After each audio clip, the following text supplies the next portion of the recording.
Hello, savvy listeners. I am excited you are taking the time to invest in yourself today. Savvy, the business podcast, will show you how your daily habits can create your own platform. Experts will share solutions and efficient tips to create a roadmap just for you. One thing that can make this happen: change your habits, change your success. Welcome to Savvy, the business podcast. Hello, everyone. Welcome to Savvy, the business podcast. We are bringing you once again a guest, like we always do. We want to always bring you someone that is an expertise not only in their field, but can bring you various solutions and tips that you may not have thought of, or you may have thought of them and not quite sure how to execute. So we always like to bring you, those type of professionals and entrepreneurs to you. Today we have Mr. Clint Padgett, and I'm going to read a little bit of his bio. Clint is a seasoned entrepreneur with over 30 years experience as a project manager and leader. He is a published author, teacher, and expert in team building and the art of conversation.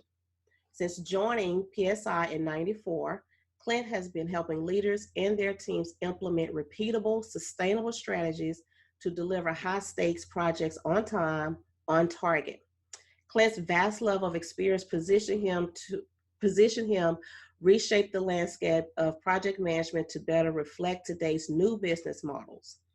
Clint is a ForbesBooks Featured Author, ForbesSpeakers Thought Leader, and frequently speaks at conferences on the subject of project management and teamwork, including the Executive Education Program and the Scheller College of Business at the Georgia Institute of Technology, where he is an adjunct professor.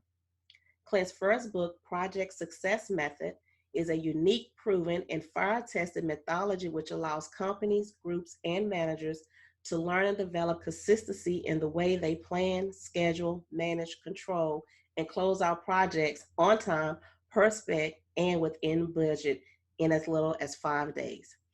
Now, I must say project management is one of my biggest thing, and that I push on everybody on planning and organization. So I think we're gonna have a lot of fun in this conversation.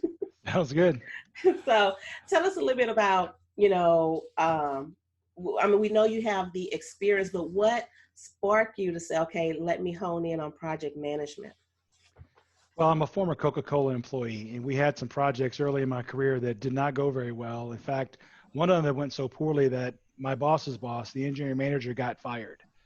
And so we said, we got to get better at managing projects. We brought in a company to teach us some project management skills and techniques, and we saw great benefits of that. And then I decided that I really liked that stuff, and so I kind of gravitated more in that role. Okay. Now with project management, of course, there's a plethora of online tools out there, and you can pick from any one of them. But I normally, tend to streamline people to something that is easily accessible, where you could get it on any of your devices, and that you could collaborate with your clients, with your team, and anyone can access it with ease. What are your thoughts on that? I think collaboration tools are great, and online tools are nice as well. But I think for me, I'm a people person, and I believe that the secret sauce in being successful in managing projects is the people side of managing projects. Process is certainly important, and we want to have a good, solid process and robust process. Of course. But the people is what will fail you. I mean, there's software tools help with process. There are no software tools help with people. The fact that Joe, Jill, Bob, and Sue are on your team, that's the difficult part. Not necessarily the technical stuff that needs to get done. So I'm big on team and people. I think that's really the focus of my second book, is really the people side of managing projects. How do you motivate people? How do you get them to be engaged? And mostly, how do you drive accountability down to the team member level? Right. So, and you're completely right. So that goes into the follow-up process. Even though we have those tools, is the follow-up. You can, attach documents, put messages, put whatever comments you want to put. But if there's no follow-up and execution, you leave that hole. Correct. And I think if you think about follow-up, So really, it's about having a conversation. I think one of the things that I've seen, especially now in the COVID world, where people are working remotely, working from home, there tends to be people. So what's happened was already happening in an office environment has actually been exacerbated now by going remote. I've noticed that people, and maybe it's just the world that I live in. I work with a lot of technical folks, and they tend to want to be left alone. They want to go back to the cubicle, design the perfect widget. They're very comfortable by themselves and not necessarily in group settings. And so even when they're in the office, it was too easy to send an email or shoot a text message rather than walk down the hallway. And that's certainly been furthered by working remotely. And so now what I see is people send there's a lot of communication going on, a lot of one-way text messages, something on Jira or Slack, an email. And these are all great ways of communicating, but what they don't do is close the gap between communication and clarity. And you want a clear message. You want to make sure that the message you're sending got received in the way you intended. And I think what happens is people have this burning desire to want to check the list off, check their to-do list. They want something off their plate. They want to be able to throw it over the fence, and so it's somebody else's problem. And that's easily accomplished by a text message or an email. It's not. What they don't want to do is pick up the phone and call you and say, hey, here's what I did. Is this what you wanted? Because rather than being able to check something off their to-do list, they might walk away from the conversation realizing I now have 3 other things I have to go do. And so I think that working remotely actually feeds into that. People are very quick to send an email, shoot a text message, and not really have that conversation that really is needed for clarity. Okay. Would you agree with this? Pretty much it's going to be our new normal when we're working in office. It's not going to be as many office environments anymore. We will get back to some, but it's not going to be like it used to be. In this new normal that some are accepting, some are not accepting, would you say that the lacks of being at home and in your own space, that some of that productivity will start to go down? What suggestions do you have to make it, keep it where it needs to be, or, bump it up? What suggestions would you have for a company to say, okay, let's still have these team building activities, even though we're not in the office? I hope it doesn't go to the extreme of everybody always stays home. I've seen Facebook and some other big clients say that you're not coming back this year, continue to work from home. Mm-hmm. What I'm hoping is there'll be something in the middle. And even the ones who work from home are going to have to come into the office at some point, because as human beings, we're a tribe, and it's hard. You don't connect the same way over Zoom, which Right. is certainly better than just text messages, but even that has its limitations. And there are things that you pick up on when you're actually having a cup of coffee with someone that you don't get through collaboration tools, even including Zoom. I mean, that's certainly better than the rest, but it's still not perfect, right? So my expectation is at some point there will still be some meetings at the office where people come together as a group, and to make sure we keep those bonds and relationships going. I think as far as productivity going down, I do think you're right. I think there's been a bump in productivity right now. People are, excited about it, but they've gotten 2 or 3 hours back that now they don't have to drive into the office and back. They True. can work, they can have lunch whenever they want to have lunch. And I think people are probably excited by the fact they still have a job and their friends maybe don't. So you would expect to see some bump in productivity, which we have seen, but I do think that will start to drift down. I think productivity will start to drop as people get used to it and it becomes the new normal for them. I think productivity, at some point, they're probably going to put some barriers up, right? Right Mm-hmm. now, there's no barriers. You can reach me at 10 o'clock at night. You can reach me at, 11 o'clock at night. At some point, people are going to start pushing back and say, hey, we need some boundaries here. And Right. after 8 o'clock, don't touch me. Right. But in the meantime, they probably have gone outside and cut the grass at 1 o'clock. And so, productivity, I suspect, will probably start to drop. I think to keep it up, you have to have clear definition and clear direction about who's doing what, when is it due. And that's really the beauty of having project plans. There's a concept in project management called slack or float. And we know that some activities can actually afford to be delayed until next week, and it has no negative effect on the end date of the project. And so in knowing which ones have to get done today or this week versus which one, and I think that the beauty of project management, and there's a concept called slack or float. And slack or float says which activities have to get done today or the project will be late versus which one can we wait till next week to do. They have flexibility on them. Knowing which ones have to get done right now, today, this week, versus which ones I can afford to wait till next week when I have more time is incredibly powerful. but that means we have to plan the project so we can figure out which ones have to be done now. I think to have clarity around your message about what has to be done and by when, that's what actually will keep productivity high while keeping the workload even. Okay, let's talk about project success method. What is that and how did you come up with it? So the project success method was developed in the 80s by Dr. Tom Clark, and who was a Georgia State professor here in Atlanta. And it's based on the critical path method from the 50s. And what it really is, it's just a team centric approach. It's about making the team accountable. So having the team build their plan for their project. We have some basic tenets that say nobody can assign your name if you're not in the room. People. Hey, how's it going, guys? My name is Thomas. I want to talk to you guys today a little bit about investing and how you can save for your future. Okay, so a little bit about me. I'm 17 years old. I'm going to be a long-term investor. I'm already invested.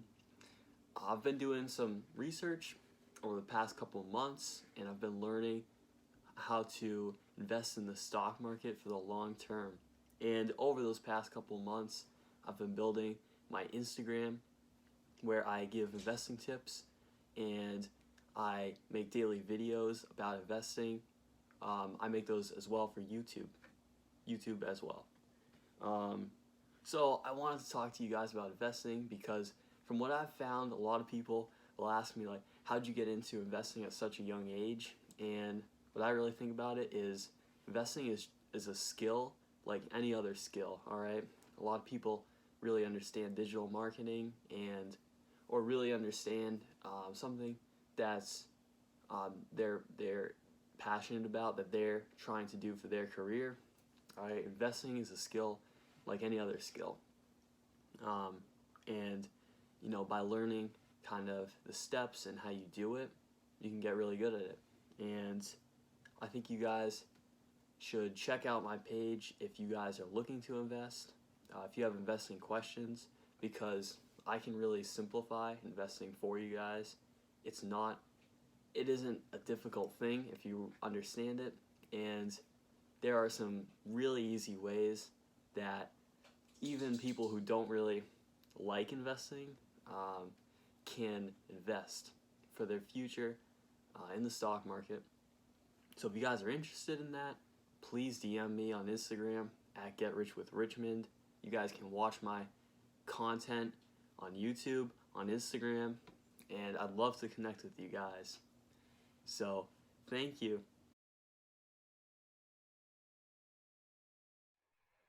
So the project success method was actually developed in the 80s, early 80s by Dr. Tom Clark, who was a professor at Georgia State here in Atlanta. And it's based on the critical path method, which is from the 50s. It's just a basic tenet of how do you lay the work out so you can find the things that take the longest, and that's what's going to stop you from hitting your deadline. But what we've done is spin it with people. People matter. So we have some basic tenets that we believe in and follow. One is that nobody can assign you to a task. You have to assign yourself. You have to stand there and say, that's my task. I own it. Put my name on it. So people are often afraid to leave the room because they say, if I leave the room, my name gets assigned to everything. Well, they love our process because your name cannot be assigned if you're not in the room. And then if your name is on the activity, only you can tell me how long you need. You get to assign the duration, not me, not your boss, not the project manager, you. You tell me how long you want for that activity. And then the third thing you tell me is what information do you need from others in order to do your work? What we've done is create a project plan where each individual team member has agreed to take ownership for their activity or set of activities. And that drives accountability down to the team level where it belongs, because most of the world today works in a matrix.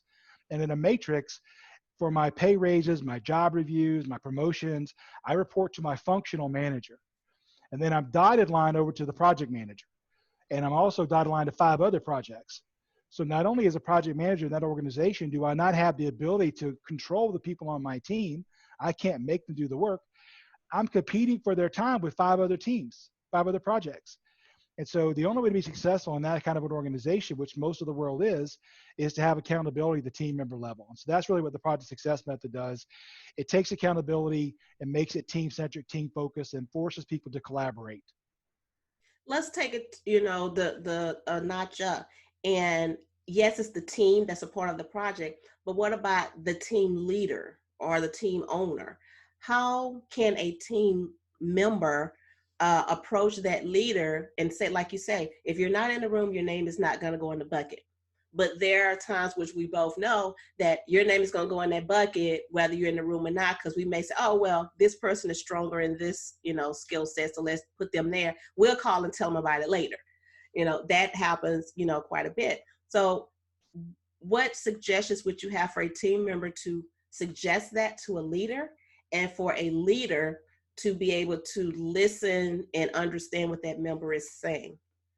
History tells us that people are fairly smart and nobody wants to fail. And if you're constantly assigning some people who aren't in the room, you give them a duration that they can't live up to, what's the point in that? They're not going to be able to get it done. And they have no accountability. And remember, you're probably competing with 5 other projects for that person, for their time. And if my choice is to do the work for you, who actually asked me how long it would take me and asked me to take ownership, as opposed to this other person over here who's dictated to me, well, guess who gets my attention first? It's going to be the person that was collaborative with me.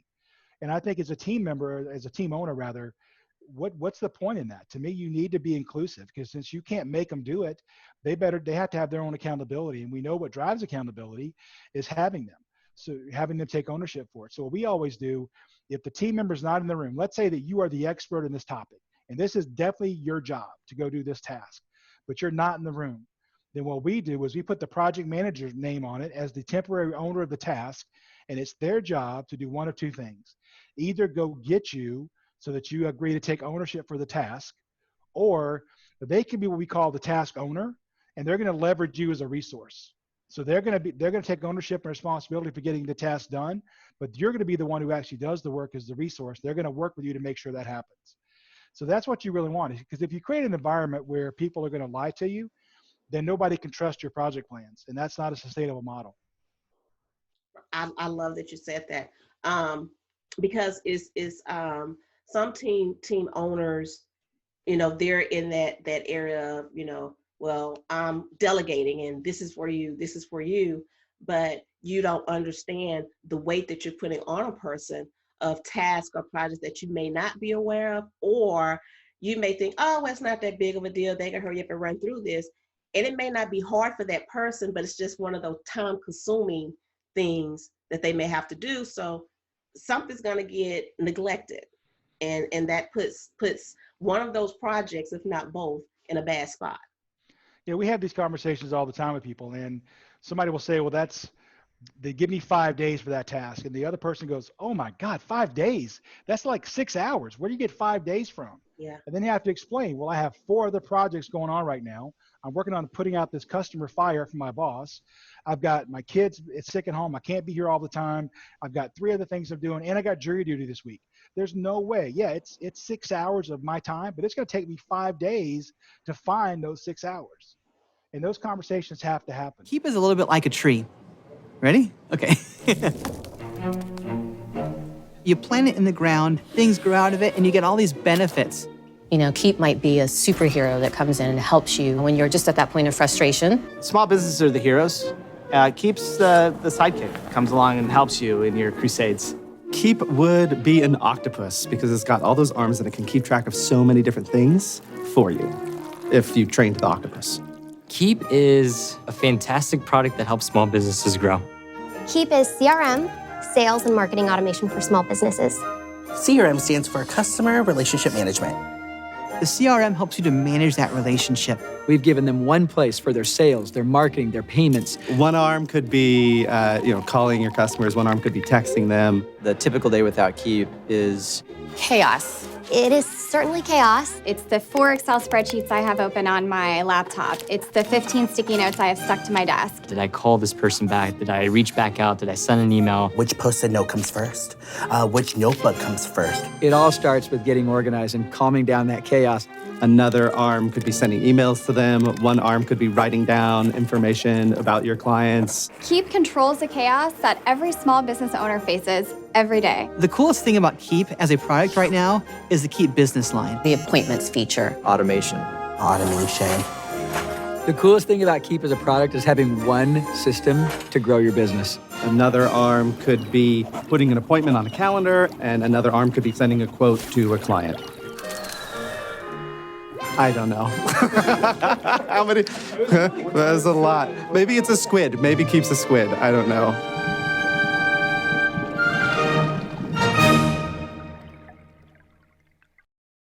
Yeah, no, I completely agree. Those are those necessary conversations that so many walk away from or too timid to have. And those are crucial to any project for that project to be successful, stay within budget, and to have a happy client at the end of the day. Um, so with your book, Process Success Method, it kind of, the title pretty much speaks for itself. Is, you know, of having a successful project, and you know what method, you know, what's your timeline, what plan are you going to put with that project to make it a successful project.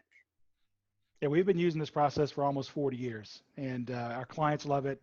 It works really, really well. It helps you bring order out of chaos, and it's a very simple process to follow. Nobody ever comes out of the process going, well, that's a lot harder than I thought. What they usually say is, that's a lot easier than I thought. Right. Right. No, and that's a good way to put it for projects. For someone that does, you know, is in the midst of all of this all the time, everything you're saying is completely, you know, right. And how some people can be misinformed or not really educated on a topic that they think that they may know. You know, for a person to get through it, you have me here for a reason. And that reason is I'm the expert. I understand this mythology, and I'm the one that can go through it.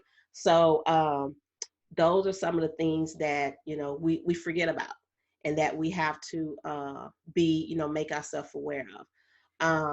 I think the pressure really goes on the project manager. It's up to the team owner, the, you know, the project manager, whatever you want to call that role. They have to be strong, and they have to be, they are the buffer. They're the shock absorber between the team and the customer, trying to balance those things out. And they have to have the team's back, because listen, as a team member, if you don't have my back as the project owner, then I'm not going to have your back, and you're going to fall to the bottom of my to-do list. And then guess what? I'm putting in my 60 hours a week. It's just, you're going to get hour 59 and 60, not hour 1, 2, and 3. Right. Well, thank you so much, Clint, for coming on and having this conversation with us. Before we get out of here, can you give us top 5 things for businesses that's working at home and working with their team members? Top 5 things that they can follow to have a productive team away from the office. I think one is, you need to have clarity. You need to have clarity around your message. And so that can certainly be supplemented by emails, but don't be afraid to pick up the phone, have the Zoom call, and tell people not to put their profile pick up. I want to see your face, and let's have a dialogue, right? I mean, one of the chapters in my new book is called Communicate Like a Person, Not an Emoji. And that's because, what does a thumbs up mean? It means different things to different people. Right. I was talking to somebody recently who had done a thumbs up, and the person was offended because they thought they were flipping them off.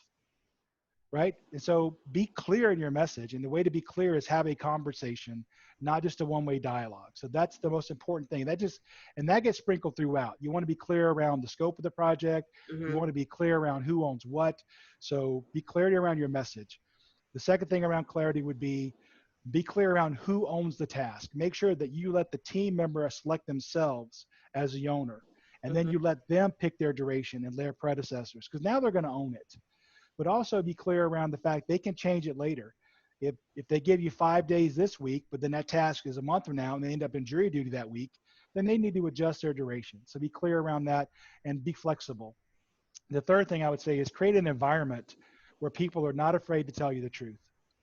Because as an owner of projects, I understand that bad news is going to happen. There's no way in big projects that something won't go wrong. And I'm actually okay with the fact you're going to give me bad news. What I'm not okay with is the fact that you give me bad news today that you've known about for 3 months, but you just didn't want to tell me, because now I've lost 3 months worth of the ability to fix that problem. So create an environment where people are not afraid to tell you the truth, because it's only going to hurt you if you do that. Number 4, I would say is make sure that you do have some face-to-face meetings when they are allowed, even if it's with social distancing and masks. Because again, what we found is the relationships that you build while you're face-to-face can simply not be replicated through Zoom. Now, they can be nurtured once they've already been established. We can nurture them through Zoom, but you're not going to get the same thing. And I guess number 5 is don't be afraid to applaud success. So not only should you be, reprimanded, but you should also be applauding, great job, we got this thing done. Make sure that people feel like they're still a part of the tribe, even though they are back in their silos. Thank you. Let everyone know how they can connect with you and also purchase your book. So you can get my current book is out on Amazon. The new one will be out in August or September on Amazon as well. The website is projectsuccess.com, or you can look me up at clintonmpadgett.com. Thank you so much. Thanks for having me.